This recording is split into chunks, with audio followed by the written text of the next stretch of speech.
여러분 안녕하십니까? 박봉화TV 박봉화 인사드립니다. 오늘 이 시간에는 문장제 문제 식 세우기는 방법에 대해서 알아보도록 하겠습니다. 문장제 문제 공부하기입니다. 1. 문장제를 못 푸는 이유를 알아볼까요? 첫째, 문제를 제대로 읽지 않습니다. 학생들은 수학이라고 하면 수를 이용하여 연산하는 것을 생각합니다. 그러나 수학은 문제의 뜻을 이해하지 못하거나 이해가 안 되면 식을 세울 수가 없습니다. 그러므로 문장제 문제가 나오면 읽고 내용을 꼭 이해하여야 합니다. 이해가 될 때까지 읽고 또 읽고 하여 반드시 이해를 하여야 합니다. 둘째, 문장제에서 무엇을 요구하는 일을 잘 모릅니다.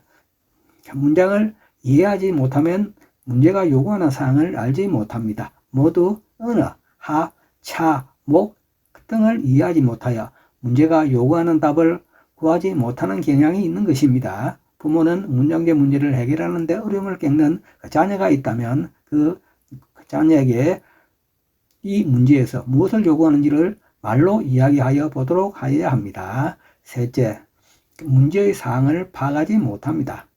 문제를 풀려면 문제가 요구하는 것을 먼저 알아야 합니다. 그러나 사항이 머릿속에 그릴 수가 없으면 해결 방법을 찾을 수가 없습니다. 해결의 어려움을 깨끗한 그림으로 표현하도록 하거나 설명하도록 하여야 합니다.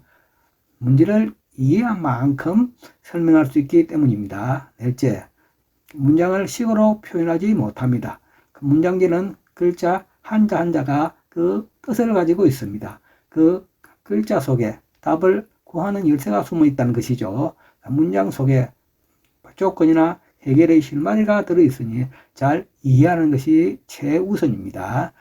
다섯째, 이중으로 구성되어 있는 문장제는 더 이해하지 못합니다.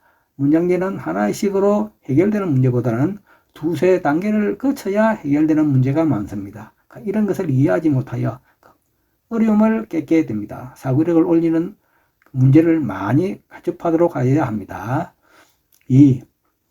수학의 어려움을 겪는 이유를 알아볼까요? 첫째, 연산은 그런 대로 하지만 문장제는 아주 어려워합니다. 해결 방법은 부모가 어려움을 겪는 자녀를 먼저 이해해 주어야 합니다. 복합적인 요소가 많기 때문입니다. 자녀의 교육을 위해서 좀 먼 길이라도 차근차근 접근하여야 합니다. 처음부터 시작하는 마음으로 차곡차곡 지도하여야 한다는 것을 꼭 알아주시기 바랍니다. 둘째, 동화나 국어책을 읽고 그 내용을 이해하도록 말하는 연습을 시켜야 합니다. 책을 읽을 수는 있으나 그 내용을 알지 못하기 때문에 어려움을 겪지 않는지 살펴보아야 합니다. 셋째, 문장이 요구하는 것을 알아야 하죠. 한 문장 한 문장씩 이해하여 그 문장이 요구하는 것을 먼저 알도록 지도하는 것이 아주 중요합니다. 자녀의 학업 능력을 파악하는 것이 제일 중요한 것이 이 때문입니다. 넷째, 자녀의 연산 능력을 알아야 합니다. 즉, 더하기에 대한 개념, 빼기에 대한 개념, 곱셈, 나눗셈에 대한 개념을 아는지 한번 되돌아보고 살펴보아야 합니다. 즉, 어떤 말이 있으면 덧셈을 하는지, 또 어떤 말이 있으면 뺄셈을 하는지를 꼭 알아야 한다는 말입니다.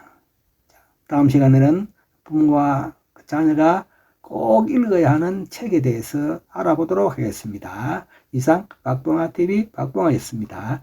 대단히 감사합니다.